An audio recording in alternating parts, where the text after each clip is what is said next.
तो last class में हमने एडिशन देखा, सब्ट्रैक्शन देखा, कंपोनेंट्स ऑफ वेक्टर देखा, जितने भी मतलब बेसिक ऑपरेशंस थे वेक्टर्स पे वो सब हमने परफॉर्म कर लिया है। ठीक, अब हम लोगों को स्टार्ट करना है प्रोडक्ट ऑफ टू वेक्टर। हमने एक वेक्टर को एक स्केलर से मल्टीप्लाई किया तो हमको पता चला कि ये सिर्फ उसके मैग्नीट्यूड को बढ़ाने या घटाने का काम करता है। अगर वो जो कांस्टेंट है, जो लैम्डा हम मल्टीप्लाई करें, वो नेगेटिव हुआ तो डायरेक्शन भी बदल देगा, इससे ज़्यादा और कुछ करेगा नहीं।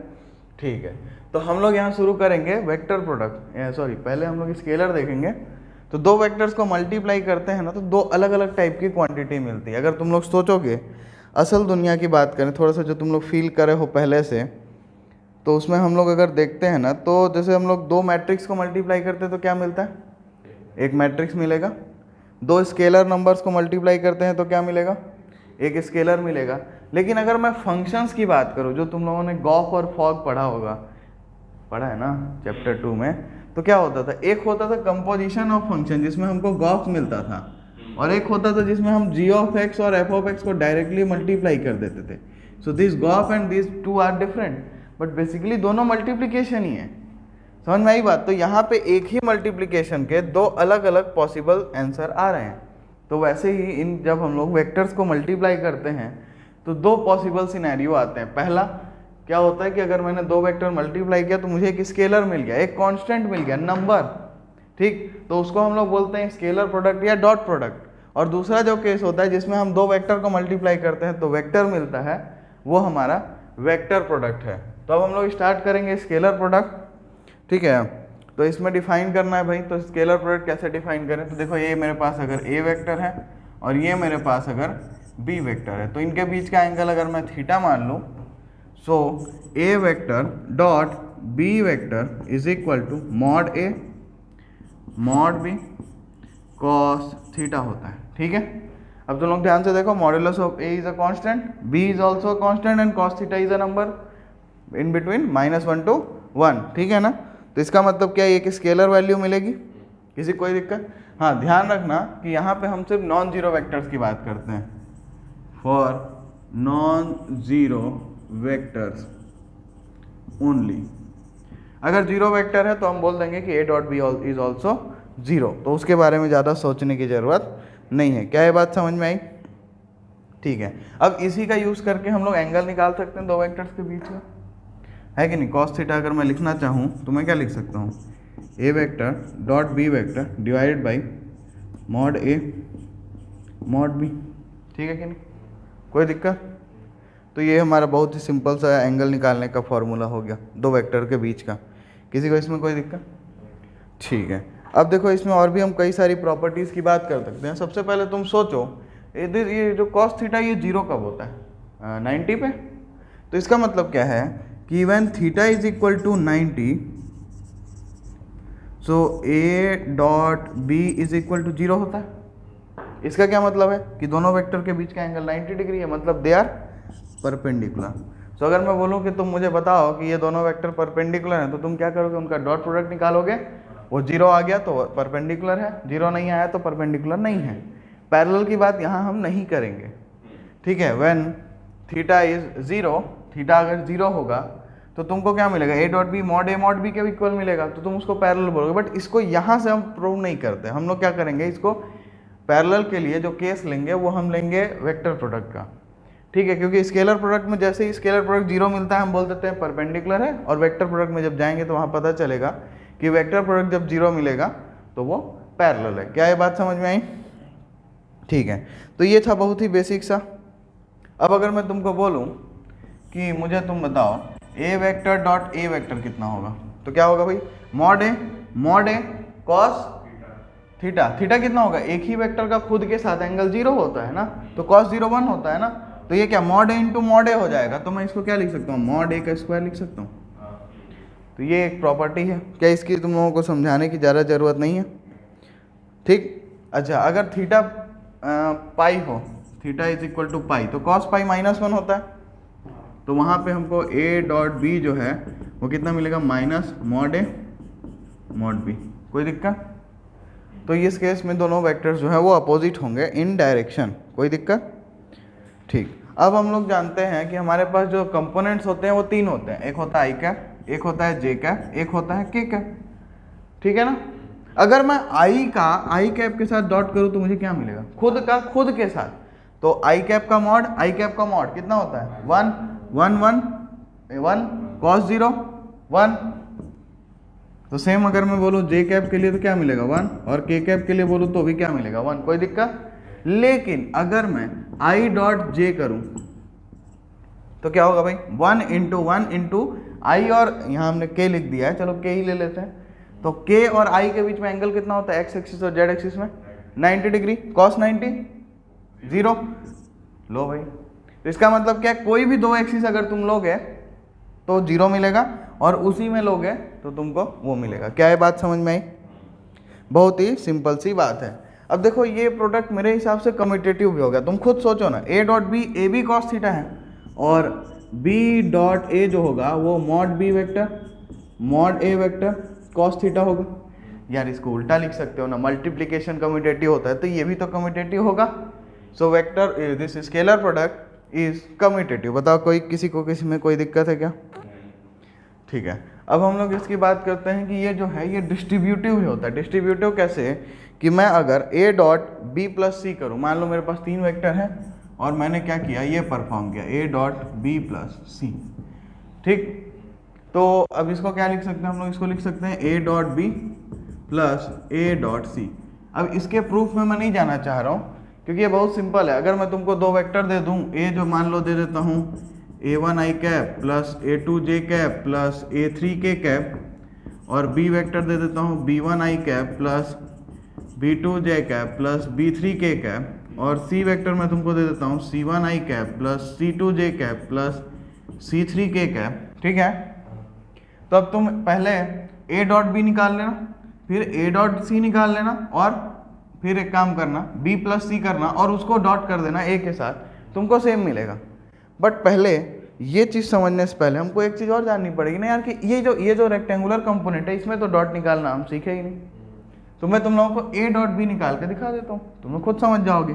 सो अगर मैं इसमें मैं बात करूँ a डॉट बी की, तो ध्यान से देखना एकदम आंखें खोल के कि भाई क्या होगा, this item multiplied by this item. मैं यहाँ इसको हटा देता हूँ, तो a1 i cap plus a2 j cap plus a3 k cap dot क्या होगा, b हम लोग रहे b1 i cap plus b2 j cap plus b3 k cap, ठीक है।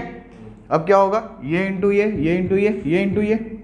अब आंखें खोलने की तुम्हारे समय आ चुका है, ध्यान से देखो, a1 i cap b1 i cap i cap 1, तो a1 b1 मिला, plus a1 b2 i cap into j cap 0, फिर 0 फिर 0, फिर इससे होगा तो a2 b2 फिर 0, इससे 0 0, इससे मिलेगा a3 b3। सो ये है दो वेक्टर्स का dot product in terms of scalar components. समझ में आई बात?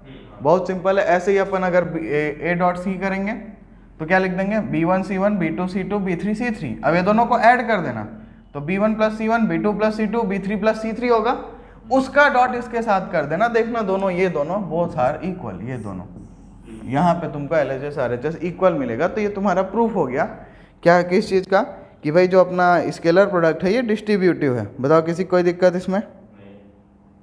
ठीक है, तो ये अपना हो गया। अब प्रोजेक्शन की भी बात यहीं पे कर लें, नहीं नोट कर लो इतना, फिर आराम से करते हैं। तो चलो अब हम लोग देख लेते हैं projection of vector on a line. तो इसमें क्या होता है कि प्रोजेक्शन को पहले अगर तुम लोग डायरेक्टली सोचोगे तो देखो प्रोजेक्शन क्या है। ये अगर हम लोग इस मार्कर पे ध्यान दें तो इसका लेंथ अभी इतना दिख रहा है हमको, बट अगर मैं इसको कुछ एंगल पर टिल्ट करूँ तो तुमको जो इसका लेंथ दिखेगा वो धीरे धीरे कम होता दिखेगा, और एक पॉइंट आएगा जब ये सीधा हो जाएगा तो इस टाइम प्रोजेक्शन तुमको दिखाई नहीं देगा, 0 दिखाई देगा, है ना, मतलब एक पॉइंट दिखाई देगा ये मार्कर। क्या है बात समझ में आई? तो यही प्रोजेक्शन का बेसिक कॉन्सेप्ट है। तो अगर यहाँ पे हम बात करें तो ये हमारा एक डायरेक्टेड लाइन सेगमेंट है, मान लो ये लाइन L है।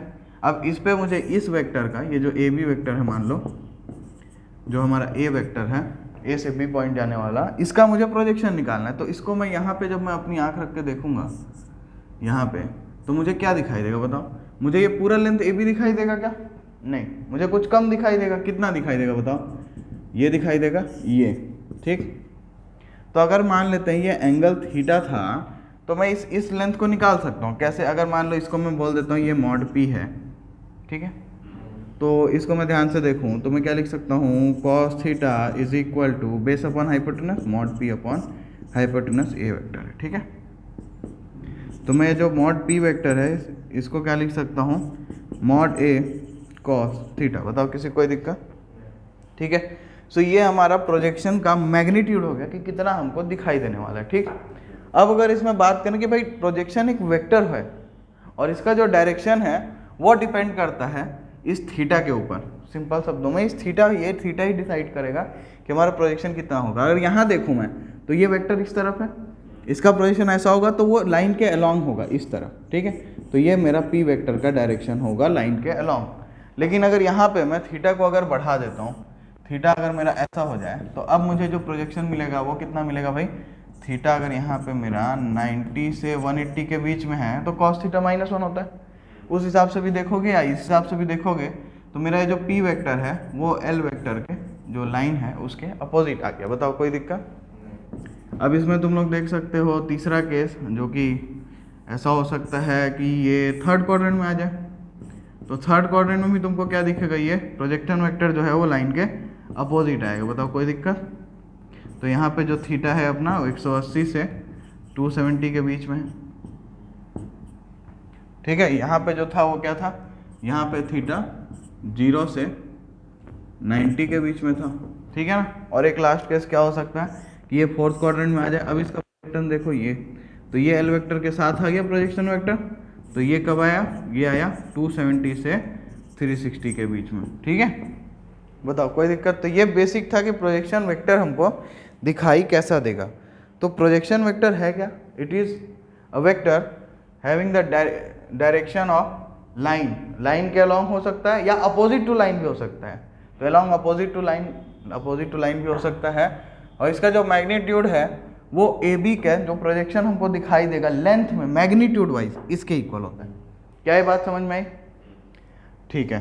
तो अगर मैं ध्यान से सोचूं तो मैं यहाँ से पी कैप निकाल सकता हूँ। पी कैप कितना होगा भाई, P vector divide by mod P. So this is the unit vector along this line L, ठीक है। अब देखो अगर मैं इस ए वेक्टर का इसके साथ डॉट करूं तो A vector dot P cap कितना मिलेगा मुझे, A vector P cap cos theta, ठीक है। कोई दिक्कत यहाँ पे। तो ये हमारा प्रोजेक्शन वेक्टर निकालने का सारा तरीका है। आसान भाषा में हम वेक्टर का डायरेक्शन देखते हैं, वो थीटा के ऊपर डिपेंड करेगा। मैग्नीट्यूड जो होगा वो मॉड ए कॉस थीटा के इक्वल हो, जितना हमको लेंथ दिखाई देगा अगर हम उसके तरफ से देखें इसको। अब अगर मैं बात करूं कि मेरे पास एक कोई वेक्टर है, मान लो बी वेक्टर, और इस पे मैं इस ए वेक्टर का प्रोजेक्शन देखना चाहता हूँ, ठीक है। तो मैं क्या करूँगा भाई, मैं इसको ऊपर से देखूंगा, मुझे इतना दिखाई देगा, है ना। अगर मैं यहाँ से देखूं तो मुझे क्या दिखाई देगा, ये इतनी लेंथ दिखाई देगी। तो यहाँ पे अगर मुझे निकालना है कि ये प्रोजेक्शन वेक्टर मेरा कितना होगा तो मैं क्या करूँगा, A vector dot B cap, या मैं क्या बोल सकता हूँ, A vector dot B vector divide by mod B. क्या ये बात समझ में आई। तो ये हमारा प्रोजेक्शन मिल जाएगा, कितना हमको मैग्नीट्यूड मिलने वाला है, ठीक है। और अगर हम लोग बात करें एग्जैक्ट वैल्यूज़ की तो मैक्सिमम जो प्रोजेक्शन मिलेगा वो कहाँ मिलेगा भाई, cos 90 पे, है ना। 90 पे देखोगे अगर तो तुमको यहाँ अगर इधर से देखोगे ये 90 पे आएगा तो cos 90 0 होता है ना, तो मिनिमम प्रोजेक्शन मिलेगा। सॉरी मैंने मैक्सिमम बोल दिया, खुद सोचो ना यार, ये वेक्टर ऐसा हो जाए और तुम यहाँ से देख रहे हो, क्या दिखेगा, पॉइंट दिखेगा, वेक्टर दिखना ही नहीं है। तो इसका मतलब क्या है कि थीटा इज इक्वल टू 90, या ये 180 भी होता, तो थीटा इज इक्वल टू 90 या फिर 270 के लिए जो प्रोजेक्शन है वो 0 हो जाता है। क्या ये बात समझ में आई, सिंपल सी बात है, ठीक है। अच्छा, तो अब अगर इसको हम लोग जनरलाइज वे में बात करें तो एक चीज़ हम लोगों को और देखनी है इसमें कि देखो इसकी तो कोई ज़रूरत नहीं है, तो तुम लोग देख लोगे, ठीक। तो अगर मेरे पास एक वेक्टर है, मान लो ए वेक्टर, और ये है a1i कैप, ये है a1i cap plus a2j cap plus a3k cap, ये मान लो मेरे पास एक वेक्टर है। तो ये a1 a2 a3 क्या है भाई, ये डायरेक्शन रेशियोस हैं। तो इसके मैं डायरेक्शन कोसाइंस निकाल सकता हूँ क्या, कैसे निकालेंगे भाई? तो A1 जो है वो LR के इक्वल होगा, A2 जो है वो MR के इक्वल होगा और A3 जो है वो NR के इक्वल होगा। अब R यहाँ से हमको निकल ही जाएगा, है ना? तो मैं A1 को क्या बोल सकता हूँ यहाँ से? A1 को मैं बोल सकता हूँ क्या होगा? A1 बोल रहा हूँ मैं, L की बात करूँगा, डायरेक्शन कोसाइंस निकालना है। A1/R, M को क्या बोल सकता हूँ? A2/R, N को क्या बोल सकता हूँ? A3/R। बताओ कोई दिक्कत? तो ये हमको डायरेक्शन कोसाइंस मिल गया। अच्छा, अब इस चीज़ को अगर मैं सोचूं तो ये वेक्टर मेरा था, और अगर मैं 3D कोऑर्डिनेट्स की बात करूं, ठीक है, तो ये मेरा अगर P वेक्टर है, ये मेरा A वेक्टर हुआ, ठीक है। तो ये मेरा 3 डायरेक्शन होता है, ये एक्स एक्सिस का, ये वाई एक्सिस का, ये जेड एक्सिस का। तो अगर मैं इसका प्रोजेक्शन एक्स एक्सिस पे देखूं आई कैप के अलावा, तो मेरे को क्या दिखेगा? मेरे को इसका डायरेक्शन रेशियो तो मिलेगा, है ना? डायरेक्ट मिलेगा यहाँ पे है ना? तो मैं अगर मुझे कॉस अल्फा निकालना है मान लो, या एल निकालना है, जो कि एल होता है कॉस अल्फा, तो इसके लिए मैं क्या कर सकता हूँ? ए वेक्टर का प्रोजेक्शन ले सकता हूँ एक्स एक्सिस के अलावा, क्योंकि एंगल जो अल्फा के साथ उसके साथ ही बनना है ना। तो मैं यहाँ पे क्या लिख सकता हूँ? A vector dot I cap. बताओ कोई दिक्कत? ए वेक्टर डॉट आई कैप, ठीक है। अभी हम लोग जो एंगल का फॉर्मूला पढ़े थे वो क्या था भाई? 2 वेक्टर के बीच का एंगल कैसे निकालते थे? यहाँ पे लिख देता हूँ मैं, ए वेक्टर डॉट बी वेक्टर क्या था हमारा? मॉड ए मॉड बी कॉस थीटा था। तो कॉस थीटा को मैं क्या लिख सकता हूँ? A dot b divide by mod A mod b. तो ये हमने ए डॉट बी लिख दिया, बी हमारा आई कैप है, और नीचे हमको क्या लेना पड़ेगा? Mod A mod I cap, ठीक है। अब मॉड आई कैप तो 1 है, तो डायरेक्ट हम लोगों को मिल गया एल। इसी तरीके से हम एम को क्या लिख सकते हैं? एम जो होगा वो हमारा कॉस बीटा होगा, और उसको क्या लिख सकते हैं? A vector dot J cap divide by mod A mod J. क्या ये बात समझ में आई?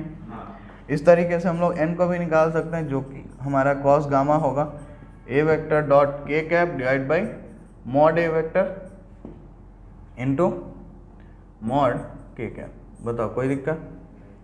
तो ये हम किसी भी लाइन का डायरेक्शन क्या निकाल सकते हैं? कोसाइंस, ठीक है। अब अगर हमको डायरेक्शन कोसाइंस मालूम है, तो हम उस वेक्टर को डायरेक्शन कोसाइंस के टर्म्स में भी लिख सकते हैं। तो ए वेक्टर को हम लोग कॉस अल्फा आई कैप, कॉस बीटा जे कैप और कॉस गामा के कैप भी लिख सकते हैं, ठीक है। बताओ कोई दिक्कत? बट ध्यान बस ये रखना है कि ये लिखने के लिए तुमको यहाँ पे देखोगे, अगर यहाँ देखोगे तो तुम्हारा जो A1 है वो LR है, A2 जो है वो MR है, और A3 जो है वो MR है, LMN जो है वो cos alpha cos beta cos gamma है। तो इसको अगर तुम लिखोगे तो इसको तुमको R कॉमन मिलेगा, और तुमको क्या मिलेगा? कॉस अल्फा आई कैप प्लस कॉस बीटा जे कैप प्लस कॉस गामा के कैप, ये मिलेगा। अगर गलती से या जैसे भी तुमको मिल जाए मैग्नीट्यूड 1, तब तुम डायरेक्शन कोसाइंस के टर्म में डायरेक्ट लिख सकते हो। अगर मैग्नीट्यूड 1 नहीं है तो मैग्नीट्यूड तुमको मल्टीप्लाइड मिलेगा उसमें, क्योंकि हमने जनरली जब स्टार्ट किया था चैप्टर, तो ये हमने प्रूव किया था, देखा था कि ये जो है ये एक यूनिट वेक्टर होता है हमेशा, ठीक है। तो उसको डायरेक्शन देने का काम कौन करेगा? वो सॉरी मैग्नीट्यूड देने का काम कौन करेगा? जो आर होगा यहाँ पे। बताओ किसी को कोई दिक्कत? तो ये था हमारा डॉट प्रोडक्ट। इसमें ये प्रोजेक्शन जो है ये इसका बहुत बेसिक यूज़ तुम लोगों को बस इतना समझना है कि हमको यहाँ से देखने पे कितना दिखाई देगा, बस यही निकालना है। प्रोजेक्शन का मतलब यही होता है, ठीक है। तो चलो इसको नोट करो, फिर कुछ सवाल देखते हैं। चलो तो पहला सवाल जो हम लोग ले रहे हैं वो ये बोल रहा है कि find the angle between 2 vectors A and B with magnitude 1 and 2। तो बोल रहा है कि ए वेक्टर का मैग्नीट्यूड है 1, बी वेक्टर का मैग्नीट्यूड है 2, और क्या बोल रहा है कि ए डॉट बी जो है वो 1 है, और बोल रहा है कि थीटा बताओ दोनों के बीच में। मतलब इज ही नॉट जोकिंग, क्योंकि हमको क्या मालूम है? A dot b is equal to mod A mod B cos theta. तो यहाँ से कॉस थीटा हमको क्या मिल गया? ए डॉट बी कितना है? 1, मॉड ए कितना है? 1, मॉड बी कितना है? सॉरी 2। तो ये क्या मिला? Cos theta half, theta half का पता है 0/1/2, उल्टा लेना पड़ेगा हमको, तो 60 डिग्री। तो theta is equal to 60 degree, खत्म कहानी, या फिर π/3, ठीक है। बताओ कोई दिक्कत? इतना सिंपल सवाल दिया है भला, बताओ। चलो एक और देखते हैं, नेक्स्ट क्वेश्चन क्या बोल रहा है? Find the theta between the vector, 2 vector दिया है, ए वेक्टर आई कैप प्लस जे कैप माइनस के कैप और बी वेक्टर दिया है आई cap minus j cap plus के कैप। चलो इसमें थीटा निकालना है, इसको तुम लोग खुद से ट्राई करो एक बार। क्या करोगे, ए डॉट बी निकालोगे, मॉड ए निकालोगे, मॉड बी निकालोगे और लेफ्ट में फॉर्मूला दिख ही रहा होगा, पुट करोगे निकालोगे। चलो ट्राई करो। ट्राई कर लिया? चलो बताओ ए डॉट बी कितना आ रहा है, ए डॉट बी। हाँ भाई 1 इंटू 1 प्लस 1 इंटू -1 -1 इंटू +1, ठीक है। कितना आया, -1, ठीक है। अच्छा मॉड ए कितना आ रहा है, अंडर रूट 1 का स्क्वायर प्लस 1 का स्क्वायर माइनस 1 का स्क्वायर, ठीक है। क्या आया, √3। फिर मॉड भी कितना आ रहा है बताओ, वेरी गुड, ये भी √3 आएगा, ठीक है। सब मिल गया। तो वैल्यू डाल देते हैं, cos theta is equal to a dot b -1, नीचे क्या है √3 इंटू √3, तो ये क्या आ गया भाई, ये तो माइनस में आ गया, -1/3। cos थीटा 1/3 होता है कब, ऐसा कोई नॉन वैल्यू है क्या हमारे पास, नहीं है। तो क्या कर सकते हैं, इनवर्स ट्रिग्नोमेट्री आती है ना, तो डायरेक्ट लिख दो ना यहाँ पे answer, theta is equal to cos -1/3, कहानी खत्म। समझ में आया? तो सवाल बहुत सिंपल है, इसमें ऐसा टेंशन लेने की ज़रूरत नहीं है। वेक्टर बहुत प्यारा टॉपिक है, इंटरेस्ट लेना पड़ता है लेकिन, ठीक। चलो नेक्स्ट क्वेश्चन लेते हैं हम लोग। तो ये क्या बोल रहा है भाई, ये ए वेक्टर दे दिया तुम लोगों को 5i cap minus j cap -3k cap, और बी वेक्टर तुम लोगों को दे दिया i cap plus 3j cap -5k cap, ठीक।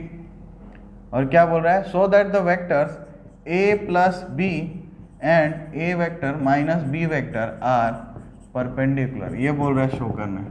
तो करना क्या है भाई, a प्लस बी और a माइनस बी निकालेंगे और उनका cos थीटा निकालेंगे। अगर थीटा आ गया 90 तो परपेंडिकुलर है, सिंपल ना।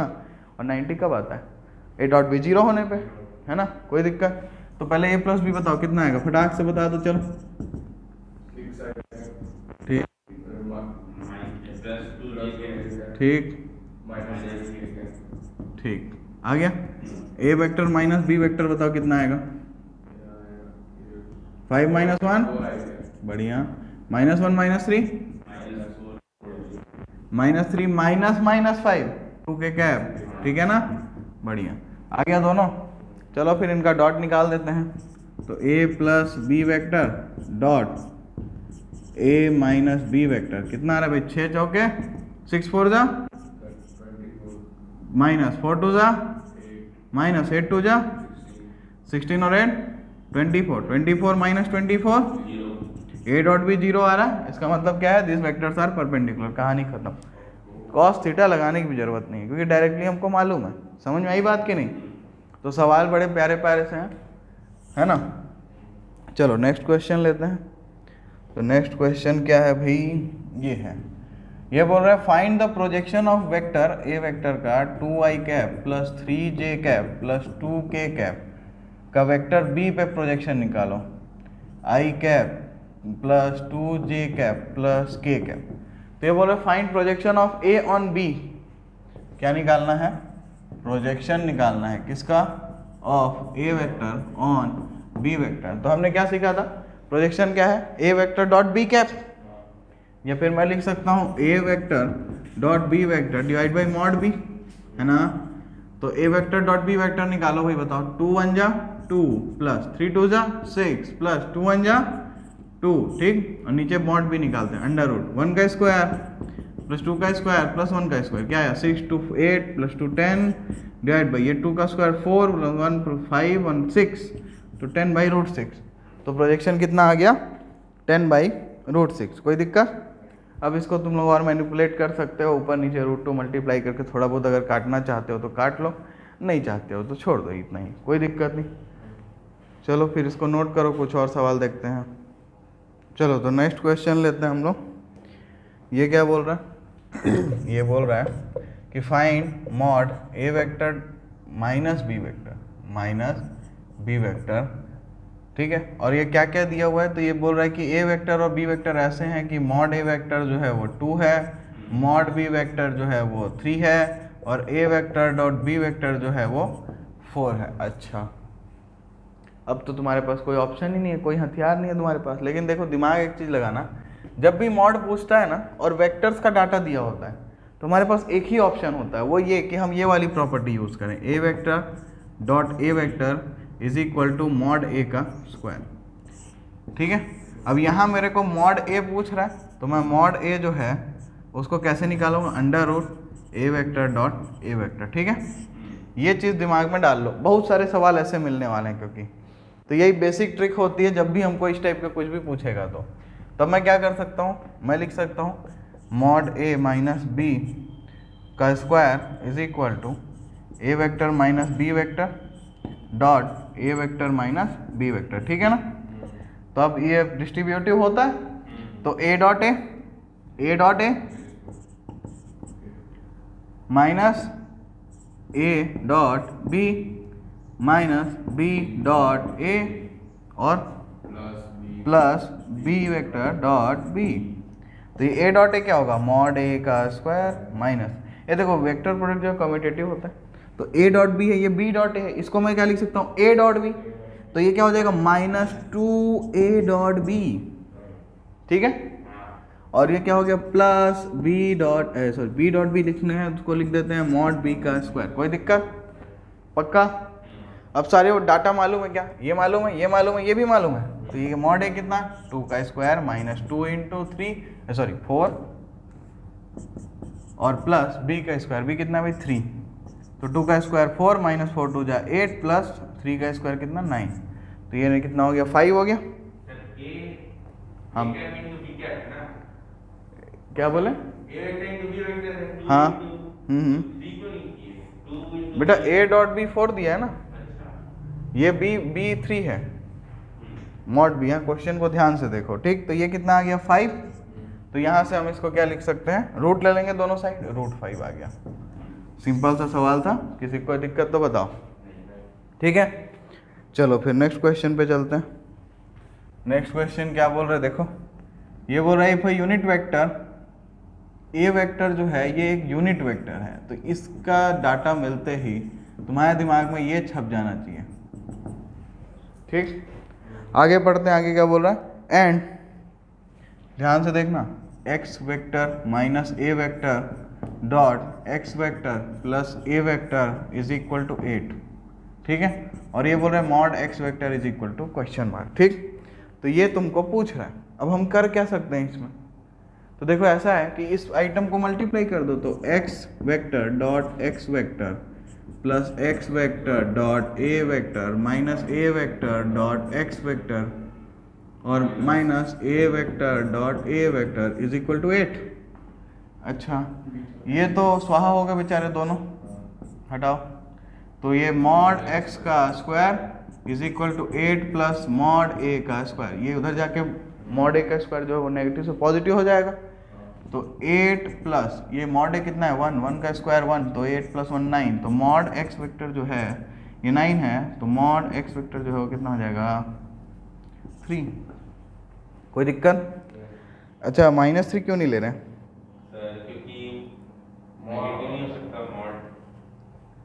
मॉड नेगेटिव क्यों नहीं हो सकता भाई? वेक्टर का मैग्नीट्यूड नेगेटिव क्यों होगा ये बताओ मेरे को तुम लोग। वेक्टर का मैग्नीट्यूड नेगेटिव क्यों होगा? ये वेक्टर का मैग्नीट्यूड है ना, मैग्नीट्यूड नेगेटिव थोड़ी ना होगा यार, क्योंकि नेगेटिव मैग्नीट्यूड का मतलब क्या है, नेगेटिव जब भी वेक्टर के सामने दिखेगा तो वो उसकी डायरेक्शन की बात करेगा, मैग्नीट्यूड नेगेटिव कैसे होगा? लेंथ कभी नेगेटिव होती है क्या? समझ में आई बात? चलो नेक्स्ट क्वेश्चन देखते हैं अब। तो नेक्स्ट क्वेश्चन हमारे पास है, ये क्या बोल रहा है, for any 2 vectors, A vector और बी वेक्टर ये दिया है, बोल रहा है we always have A vector dot B vector का mod less than equal to mod A vector mod B vector. अच्छा, तो ये बोल रहा है कि भाई अगर तुम्हारे पास कोई भी 2 वेक्टर हैं तो उनका जो डॉट प्रोडक्ट है उसका जो मैग्नीट्यूड होगा वो उनके मैग्नीट्यूड के प्रोडक्ट से हमेशा हमेशा छोटा होगा। अच्छा, अब देखो यार एक सिंपल सी बात है, अगर इसमें कोई भी एक वेक्टर 0 होता तो ए डॉट बी तो 0 डिफाइन हो जाता, मैग्नीट्यूड उसका 0 होता, तो ये इक्वल वाला रिलेशन तो वो सेटिस्फाई कर देता फॉर 0 वेक्टर्स। बट हम 0 वेक्टर्स के लिए प्रूव करने की ज़रूरत क्या है, हम बात करते हैं जनरल किसी भी वेक्टर की। ठीक है, तो अगर मैं मान लेता हूँ कि ए और बी दोनों 0 के इक्वल नहीं है, ए और बी,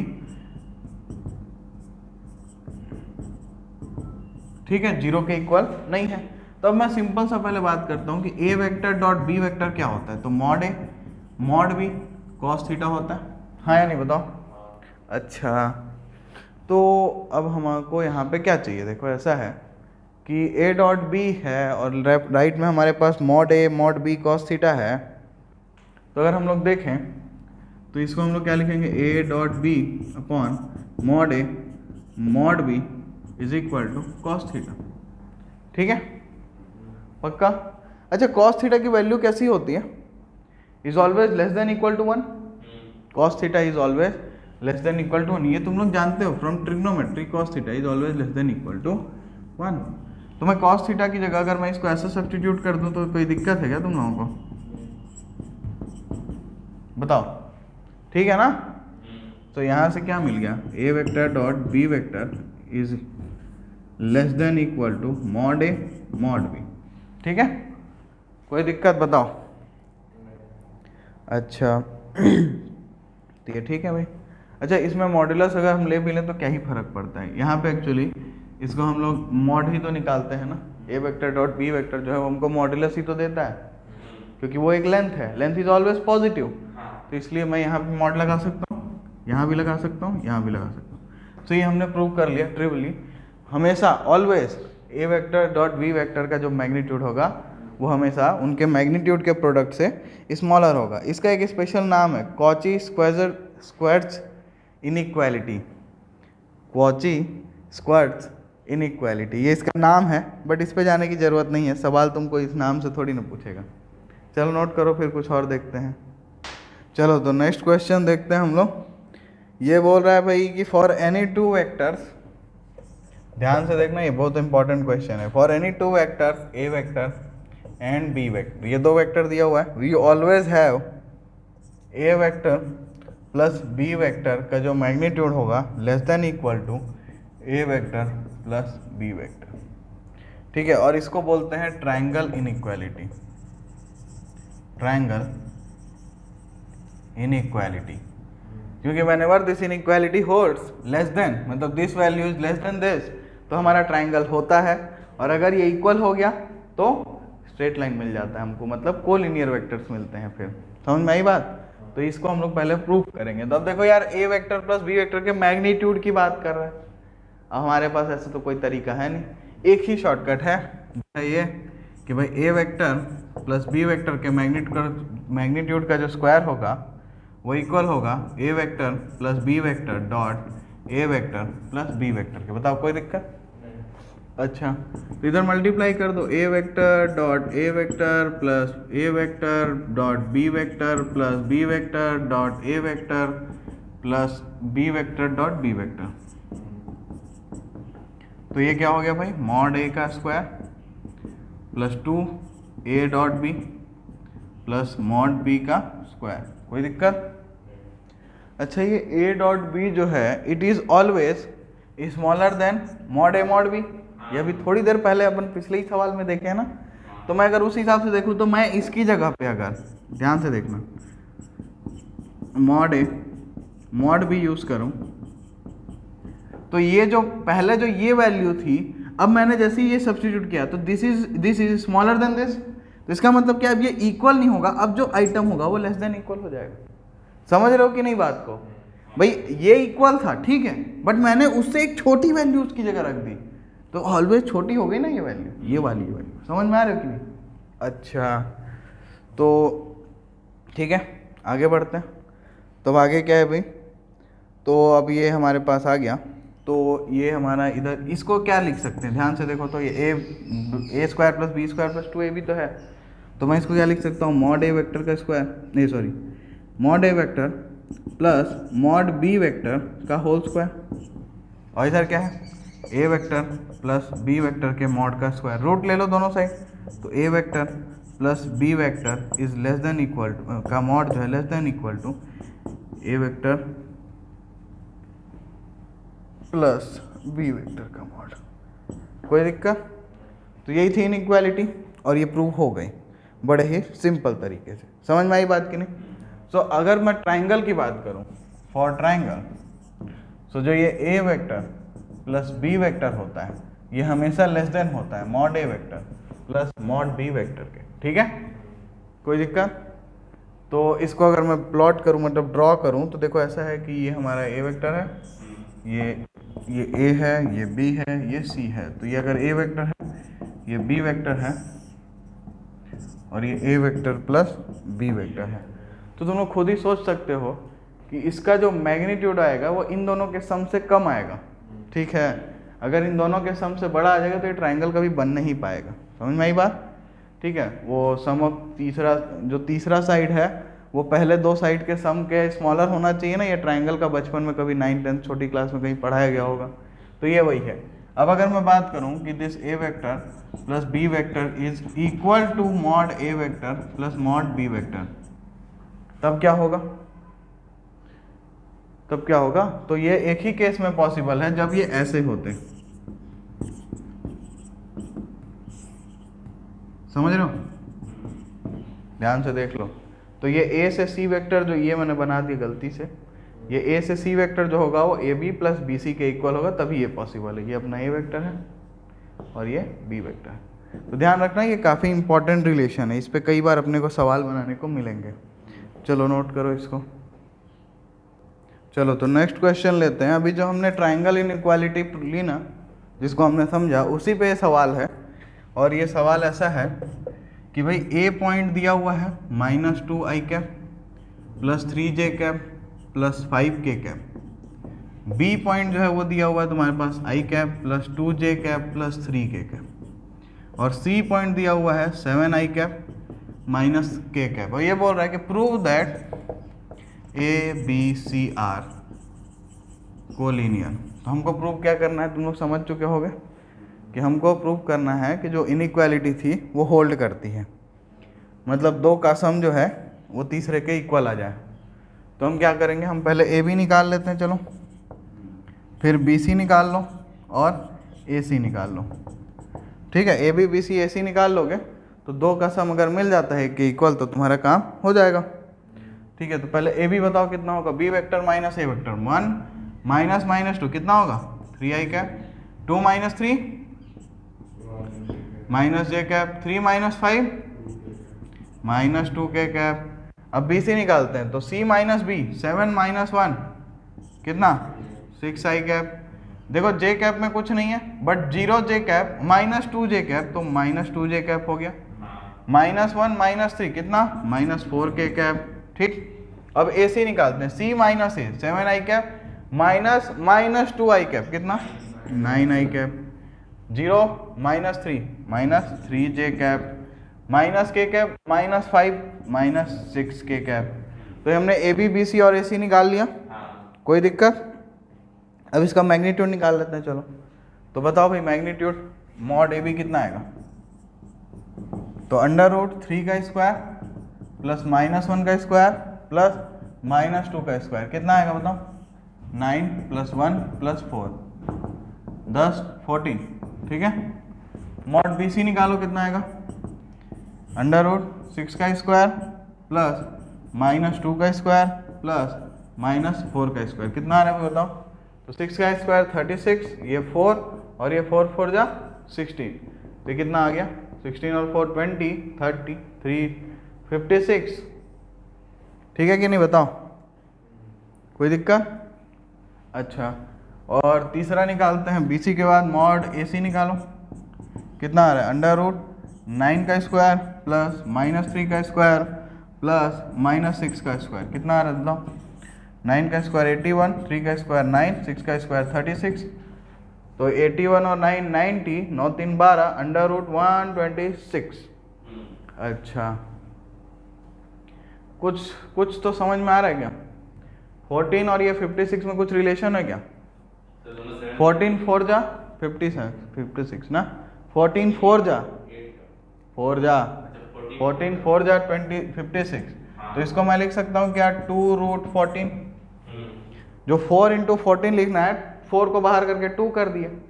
अब इसमें बताओ इसमें कितना है, ये 14 9 जो है, बढ़िया, तो 9 बाहर आके 3√14 हो गया। क्या ये इनइक्वालिटी दिख गई तुम लोगों को कि A B plus B C mod A B plus mod BC is equal to mod AC. Hence these 3 points are collinear. क्या ये बात समझ में आई? ठीक है, तो ये सिंपल सा सवाल था। और जितने भी सवाल थे इसमें प्रोडक्ट ऑफ टू वेक्टर्स, यहाँ पे हमने स्केलर प्रोडक्ट के देखे, ये सारे के सारे सिंपल ही है। बस एक ही चीज़ तुमको याद होनी चाहिए कि a dot b is equal to mod A mod B cos theta. सारे सवाल इसी पे करने हैं। जब भी किसी के सम और प्रोडक्ट सम का या डिफरेंस की बात करेंगे तो हम उसका स्क्वायर ले लेंगे, क्योंकि हम जानते हैं a dot A is equal to mod A का स्क्वायर। ठीक है, तो अब ये यहीं तक रहेगा। अब एक्सरसाइज 10.3 तुम्हारे सामने है, जिसमें 18 सवाल है, उनको ट्राई करो और इन्जॉय करो।